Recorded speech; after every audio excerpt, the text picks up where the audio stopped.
لیٹے لیٹے اس نے ہاتھ بڑھا کر لیمپ جلایا اور پانی کی بوتل کی تلاش میں نظر دوڑائی۔ درد کی شدت اور بخار کی حدت نے اسے نڈال کر دیا تھا۔ اس نے اٹھ کر کچن میں جانے اور پانی لانے کی ہمت نہ کی تھی۔ اس نے اٹھنے کی کوشش کی مگر نڈال ہو کر پھر تکیے پر گر پڑی۔ اسے اپنی بے بسی، لاچاری اور تنہائی پر رونا آ گیا۔ شادی کے 9 سالوں میں ہر قسم کی کوشش کے باوجود وہ اس شادی کو وہ شکل نہ دے سکی تھی جو کسی بھی قسم کا کوئی سکھ دے سکتی۔ آج اس کے منہ میں 2 گھونٹ پانی ڈالنے والا بھی کوئی شخص نہیں تھا۔ وہ وہیں پڑی روتی رہی۔ اچانک اس کے فون کی گھنٹی بجی۔ اس نے چونک کر سر اٹھایا۔ اس نے سوچا شاید عامر کا فون ہو۔ اس نے فون اٹھا کر نیم اندھیرے میں نام پڑھنے کی کوشش کی۔ فیصل۔ کانپتے ہاتھوں سے اس نے کال ریسیو کی۔ ہیلو۔ بمشکل اس کے منہ سے نکلا۔ اپی آپ ٹھیک ہیں؟ اسے فیصل کی آواز سنائی دی۔ وہ بے آواز روتی رہی۔ اپی کیا ہوا؟ کچھ بولیں۔ فیصل کی آواز میں بے قراری تھی۔ فیصل مجھے بہت درد ہے، زنیرا نے سسکیوں سے روتے ہوئے کہا۔ کیا ہوا؟ کہاں ہیں آپ؟ درد کیوں ہے؟ عامر بھائی کہاں ہیں؟ فیصل نے تشویش سے پوچھا۔ روتے ہوئے زنیرا نے اسے اپنے دانت کی سرجری کا مختصراً حوال بتایا۔ مجھے بہت بخار ہے، عامر کو آج آفس میں کام تھا، وہ گھر نہیں آیا، میں اس وقت بہت اکیلی ہوں، میرے پاس پانی بھی نہیں ہے دوا کھانے کے لیے، اس نے بچوں کی طرح کہا۔ فیصل خاموش ہو گیا، کچھ دیر خاموش رہا، پھر بولا، عامر بھائی کو معلوم تھا آپ کی سرجری کا؟ تو اس کی آواز میں دبا دبا غصہ تھا۔ ہاں یا شاید نہیں، زنیرا نے بے بسی سے کہا۔ آپی آپ میری بات غور سے سنیں۔ سب سے پہلے آنسو پوچھیں، رونے کا کوئی فائدہ نہیں، اس نے کہا۔ پوچھ لیے؟ ہاں، زنیرا نے آنسو پوچھ کے سعادت مندی سے کہا۔ اب اٹھ کر بیٹھیں، ہمت کریں، اکیلی نہیں ہیں آپ، میں ہوں آپ کے ساتھ۔ زنیرا اٹھ بیٹھی۔ اسے ایک عجیب سی تقویت کا احساس ہو رہا تھا۔ اٹھ کر کھڑی ہوں، اب آہستہ آہستہ دیوار کا سہارا لے کر چلنا شروع کریں۔ فیصل نے اپنی بات جاری رکھی۔ اسی طرح ہدایت دیتے دیتے فیصل نے اسے کچن تک پہنچایا۔ اس سے فریج کھلوا کر پانی کی بوتل نکلوائی۔ گلاس میں پانی نہیں ڈالنا، بوتل لے کر واپس بیڈ روم میں آ جائیں، اس نے کہا۔ زنیرا واپس آئی۔ فیصل کی ہدایت کے مطابق اس نے کسی روبوٹ کی طرح گلاس میں پانی انڈیلا اور ٹھنڈے پانی کا پورا گلاس پی گئی۔ ایک گلاس اور پئیں، شاباش۔ تھوڑا سا پانی ہاتھوں پر لگا کر اپنے چہرے پر پھیریں، فیصل نے حکم دیا۔ زنیرا وہ سب کچھ کرتی گئی جو فیصل کہتا گیا۔ پانی پی کر وہ تکیے کے سہارے لیٹ گئی۔ ایک سکون سا اسے اپنے رگوں پہ میں اترتا ہوا محسوس ہو رہا تھا۔ آرام سے لیٹی رہیں، میں آپ کے ساتھ ہوں، فکر کی کوئی بات نہیں، بس ابھی ٹھیک ہو جائیں گی آپ، فیصل کہہ رہا تھا۔ فیصل باتیں کرتا رہا اور وہ سنتی رہی۔ غنودگی اس کے حواس پر چھانے لگی۔ تمہیں کیسے پتہ چلا؟ آخری بات جو اس نے نیند میں جانے سے پہلے پوچھی وہ تھی فیصل نے کیا جواب دیا؟ اسے پتہ نہ چل سکا، اس کے بولنے سے پہلے ہی وہ نیند میں جا چکی تھی۔ بیٹا تم نے ہمیں کیوں نہیں بتایا؟ عطیہ کہہ رہی تھی۔ امی آپ لوگ کیا کر لیتے پریشان ہونے کے سوا، اور پھر میرا خیال تھا معمولی سا ٹریٹمنٹ ہوگا اور میں ٹھیک ہو جاؤں گی، سرجری کرنی پڑے گی یہ تو مجھے وہاں جا کر پتہ چلا، زنیرا نے کہا۔ ہمیں تو جب فیصل نے صبح فون کیا تو ہم بہت پریشان ہوئے، عطیہ نے پریشانی سے کہا۔ ہاں امی، فیصل کا مجھے رات 3 بجے فون آیا، اسے کیسے پتہ چلا کہ میں تکلیف میں ہوں؟ زنیرا کو کچھ یاد آیا۔ وہ کہتا ہے اسے رہ رہ کر تمہارا خیال آ رہا تھا، جب وہ ایکسرسائز پر جانے کے لیے اٹھا تو اس نے سب سے پہلے تمہیں فون کیا، عطیہ نے بتایا۔ وہ ہمیشہ سے ہی ایسا کیئرنگ ہے امی، آپ کو یاد ہے جب میں شادی سے پہلے بہت بیمار ہو گئی تھی تو اس نے میرا کتنا خیال رکھا تھا، اس نے پیار سے کہا۔ یاد ہے، اللہ تم بہن بھائیوں کو پیار اسی طرح سلامت رکھے، عطیہ نے مسکرا کر کہا۔ بھائیوں کا نہیں، صرف ایک بھائی کا، عادل کو تو شاید یاد ہی نہیں کہ اس کی کوئی بہن بھی ہے، زنیرا نے سنجیدگی سے کہا۔ ایسی بات نہیں ہے، بس وہ بہت مصروف رہتا ہے، عطیہ نے صفائی دی۔ چلیں چھوڑیں امی، دادی کیسی ہیں؟ زنیرا نے بات بدلی۔ کچھ دیر باتیں کرنے کے بعد زنیرا نے فون رکھ دیا۔ فون بند کیا ہی تھا کہ فیصل کی کال آنے لگی۔ کیسے ہو فیصل؟ زنیرا نے پیار سے پوچھا۔ آپ کیسی ہیں؟ بخار اترا؟ دانت کا درد کیسا ہے؟ اس نے آپ پر زور دے کر پوچھا۔ بہتر ہوں، زنیرا کا دل بھر آیا۔ عامر بھائی ہیں آپ کے پاس؟ اس نے پوچھا۔ نہیں، وہ آج کل ذرا مصروف ہیں، زنیرا نے اپنے آنسو اندر اتار لیے اور مسکرانے کی کوشش کرتے ہوئے کہا۔ فیصل خاموش ہو گیا۔ میں بھی نہیں آ سکتا ابھی آپ کے پاس؟ کچھ دیر بعد اس نے جیسے کچھ سوچتے ہوئے کہا۔ نہیں نہیں، میں بھی ٹھیک ہوں، ملازم ہیں میرے پاس، تم فکر مت کرو، زنیرا جلدی سے بولی۔ کوئی پرابلم ہو تو مجھے کال کر دیجیے گا، فیصل نے کہا۔ ضرور فیصل، ضرور، زنیرا کی آواز نم ہو گئی۔ جلدی سے ٹھیک ہو جائیں، میرے پاسنگ آؤٹ میں صرف 3 مہینے رہ گئے ہیں، آپ کے بغیر پاس آؤٹ ہونے سے انکار کر دوں گا میں، اس نے معصومانہ انداز میں کہا۔ آف کورس فیصل، میرے بغیر تم پاس آؤٹ ہو ہی نہیں سکتے، زنیرا نے ہنس کر کہا۔ یار آپی، سورڈ آف آنر ملنے کی بڑی امید ہے، دعا کریں، اس نے دبے دبے جوش سے کہا۔ واقعی؟ ہائے اللہ، میں تو 100 نفل مانوں گی، زنیرا کا دل خوش ہو گیا۔ کچھ دیر مزید گپ شپ کرنے کے بعد زنیرا نے فون بند کر دیا۔ اس کا دل ہلکا پھلکا تھا، ہونٹوں پر مسکراہٹ تھی۔ میرا منا اتنا بڑا ہو گیا ہے، ماشاء اللہ، اس نے مسکرا کر سوچا۔ وہ فون ہاتھ میں لیے بیٹھی مسکراتی رہی۔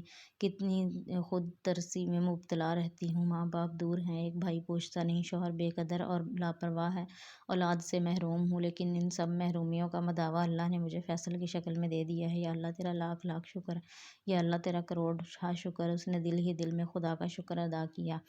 ثنا نے اسکیچ بنا کر ایک نظر مسجد پر ڈالی اور رنگوں کا انتخاب کرنے لگی۔ وہ بڑی دیر سے الیاس مسجد کے سامنے گاڑی میں بیٹھی تھی۔ چشموں کے سنگم پر بنی اس چھوٹی سی مسجد کا پانی بڑا مشہور تھا، صاف شفاف چشموں کا پانی۔ ڈرائیور پانی کے کینز بھی بھر کر لایا۔ ثنا نے اپنی چیزیں سمیٹیں اور گھر کے برآمدے میں کورئیر سروس کا نمائندہ کھڑا تھا۔ ثنا نے اس سے لفافہ پکڑ کر دستخط کر دیے تھے۔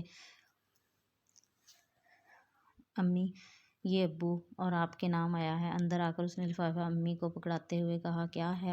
کوئی دعوت نامہ لگتا ہے؟ مریم نے اشتیاق سے پوچھا۔ امی نے لفافہ چاک کیا اور اندر موجود دعوت نامہ نکالا۔ کاکول اکیڈمی کی پاسنگ آؤٹ کا انویٹیشن ہے، انہوں نے بتایا تو مریم کو غش آ گیا۔ یہاں پہلے دن رات کانوں میں پریڈ بجتی ہے، اب تو خوابوں میں بھی پریڈ آنے لگی ہے۔ میری توبہ، جو ایک اور پریڈ دیکھنے جاؤں، اس نے جل کر کہا۔ لیکن میں تو جاؤں گا آپا، آپ چلو نا ہمارے ساتھ۔ علی مچل کر بولا، ہاں ضرور، ویسے بھی میں کاکول اکیڈمی دیکھنا چاہتی ہوں، ثنا نے کہا۔ لیکن صرف پی ایم اے ہی واحد چیز نہیں ہوتی جو وہ دیکھنا چاہتی تھی۔ دن رات کی جو پریڈ ان کے ہمسائے میں ہوتی تھی، وہ اس کا فائنل شو دیکھنا چاہتی تھی۔ شام کو سڑک کنارے بوڑھے فوجیوں سے اسے ہمدردی ہو چلی تھی اور وہ اسے اپنے اپنے سے لگتے تھے۔ وہ ان کی سپورٹ کے لیے جانا چاہتی تھی تاکہ ان کے لیے خوب تالیاں بجا کر حق ہمسائیگی ادا کر سکے۔ پریڈ ہوئی، مختلف شعبوں میں کارکردگی دکھانے والے کیڈٹس کے نام اناؤنس ہوئے اور پھر سورڈ آف آنر کا اعلان ہوا۔ جی سی فیصل خان۔ ثنا نے اپنے سے آگے دوسری قطار میں بیٹھے لوگوں کو خوشی سے کھڑے ہو کر تالیاں بجاتے دیکھا، اور جب Faisal Khan sword of honour لینے آیا تو وہ دم بخود رہ گئی۔ ارے اتنے خوبصورت لوگوں کو پیدا ہی نہیں ہونا چاہیے، کمپلیکس ہو جاتا ہے ان کو دیکھ کر۔ اس نے گھر آ کر مریم سے کہا، ایسا بھی کیا تھا اس میں؟ مریم نے بے نیازی سے پوچھا۔ واقعی بڑا ہینڈسم بچہ تھا، ماشاءاللہ، میں تو بعد میں اس سے ملی بھی تھی۔ اس نے دور سے اس کا قد کاٹ دیکھا تھا، اس کی تو آنکھیں بھی سبز تھیں، امی نے کہا۔ اوف، مجھے نہ بتائیں، میں پہلے ہی جیلس ہو رہی ہوں، ثنا نے کانوں پر ہاتھ رکھ کر کہا۔ اور تھا بھی بڑا تمیزدار اور نرم لہجے والا، مہذب خاندان کا لگتا تھا۔ اس نے تعریف کی۔ خیر ہمیں کیا، کون سا اس سے کبھی سامنا ہونا ہے جو ہم اس سے مرعوب ہوں، ثنا نے کندھے اچکا کر کہا۔ خیر تم تو یہ مت کہو، تم کسی سے کم تو نہیں، اگر کبھی سامنا ہو بھی گیا تو ہو سکتا ہے وہ بھی تم سے مرعوب ہو جائے، مریم نے کہا۔ انسانوں کی زندگی کا ایک ایک لمحہ نقشے محفوظ کی طرح ان کی قسمت میں لکھا ہوا ہوتا ہے۔ کوئی گھڑی قبولیت کی ہوتی ہے، کوئی دعا رد کی، اور کوئی انمٹ سچائی کی جو تقدیر کی گود سے پھسل کر انسانوں کی جھولی میں آ گرتی ہے۔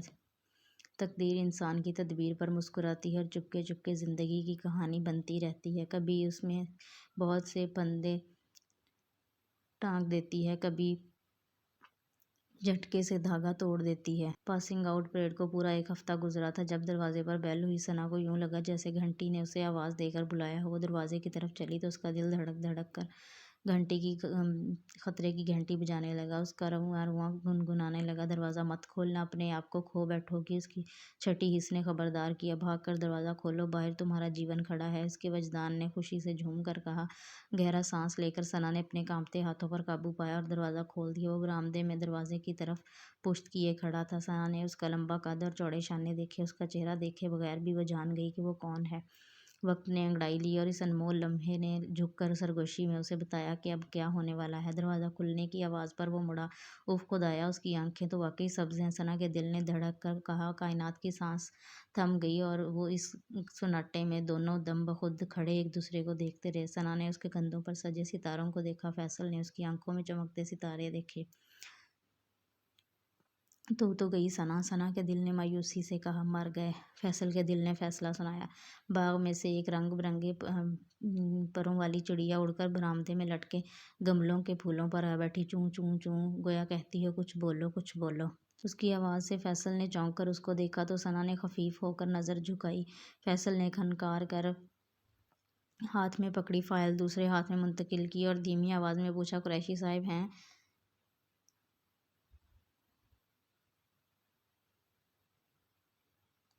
میرے کو مارے شاہ مدار آواز بھی کتنی خوبصورت. ثنا نے سوچا. جی نہیں. اس نے کہا. فیصل کے کانوں میں گھنٹیاں بجیں. کب تک آئیں گے معلوم نہیں. فیصل کی آنکھیں مسکرانے لگیں, جگمگانے لگیں, ہونٹوں کے گوشوں میں مسکراہٹ کی جنبش ہوئی.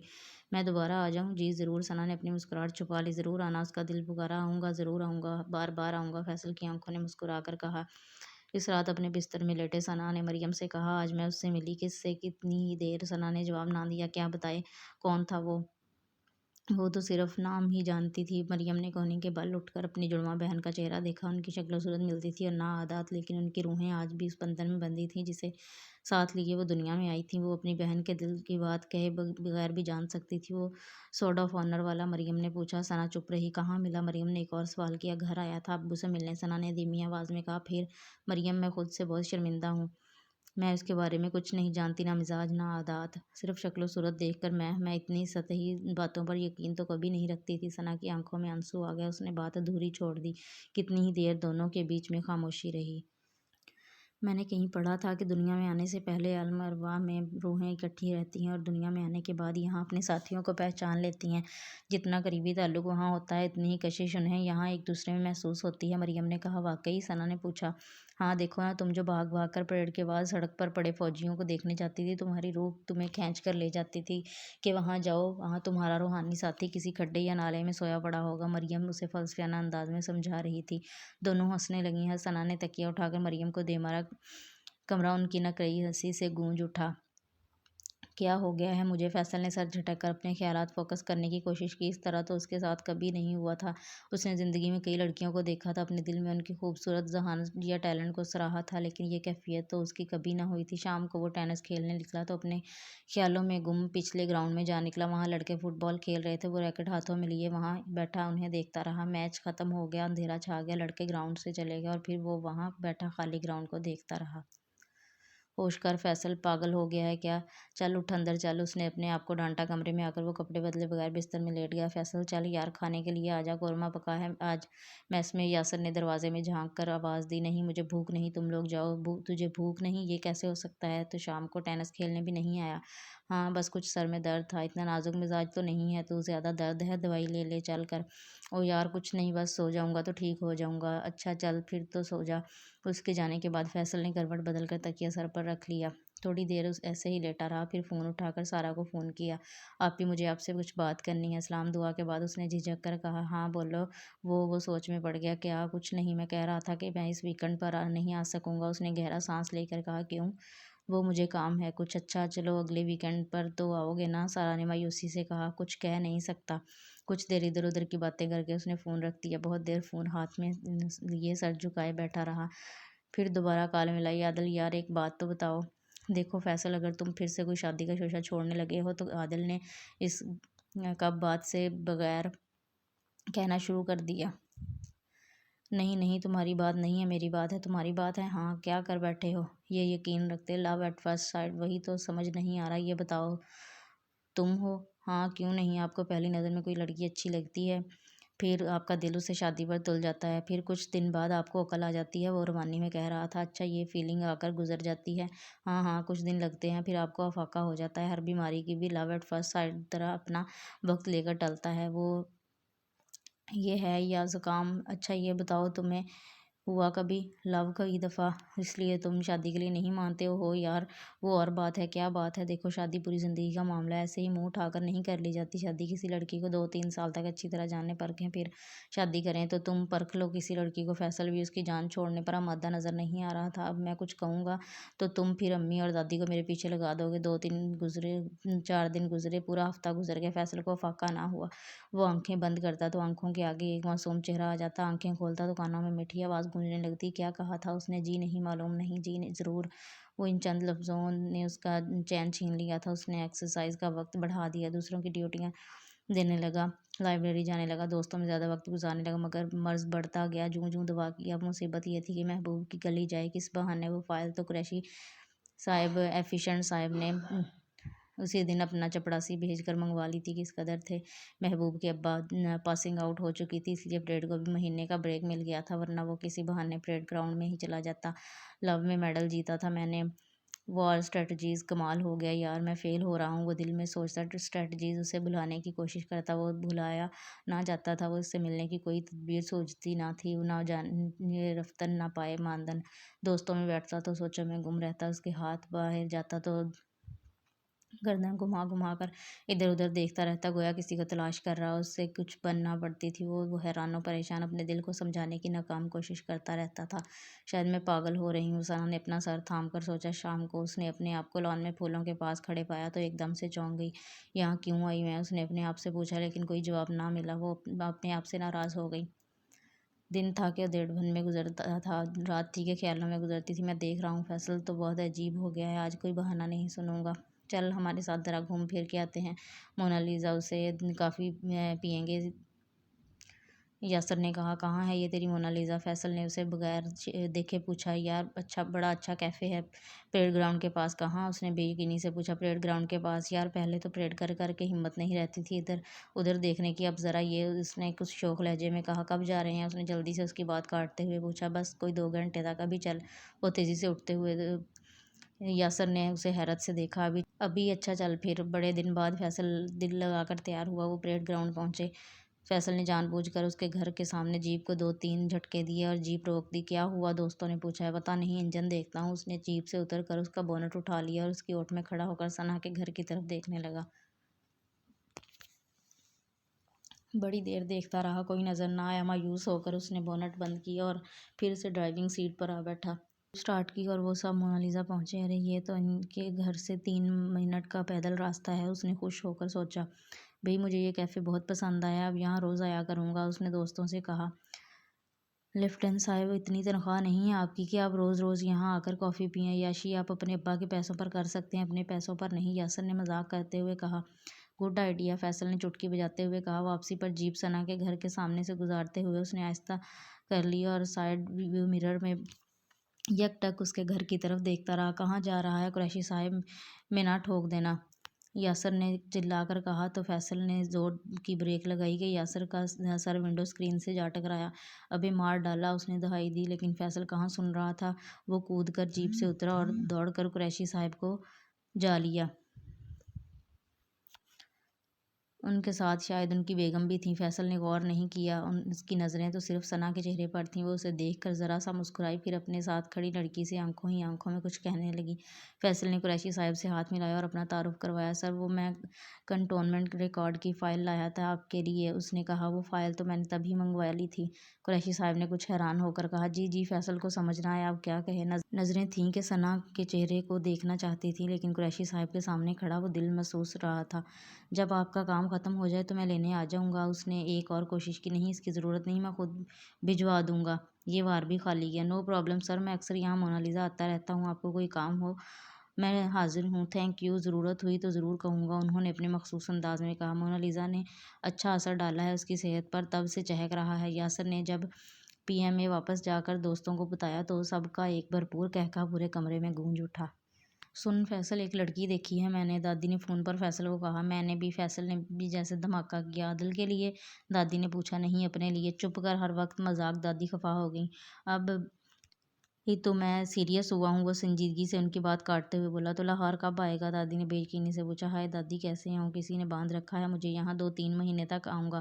فیصل کی آنکھوں کے آگے ثنا کا چہرہ آ گیا۔ چلو اچھا ہے، تب تک عتیقہ بھی ٹھیک ہو چکی ہوگی، دادی روانی میں کہہ گئیں۔ کیا ہوا امی کو؟ فیصل نے چونک کر پوچھا۔ ارے میرا بھلکڑ دماغ، کچھ نہیں ہوا، بالکل کچھ نہیں ہوا دادی، مجھے فوراً بتائیں امی کو کیا ہوا ہے، ورنہ میں آپ کو کبھی اپنی شکل نہیں دکھاؤں گا، فیصل نے دھمکی دی۔ بیٹا بڑی بیمار ہے عتیقہ، تجھے بتانے سے منع کیا تھا تو خواہ وہاں بیٹھا پریشان ہوگا، میرے منہ سے غلطی سے نکل گیا، دادی نے ہتھیار ڈال دی۔ امی سے بات کروائیں میری، اس نے جلدی سے دادی کو کہا۔ سو رہی ہے وہ، ان کا لہجہ اب دھیما تھا، لگتا ہے طبیعت زیادہ خراب ہے دادی، میں کل ہی لاہور کے لیے نکلتا ہوں، 1 دن ہی رک سکوں گا، آپ امی ابو کو بتا دیجیے گا، اس نے گویا انہیں اپنا فیصلہ سنایا۔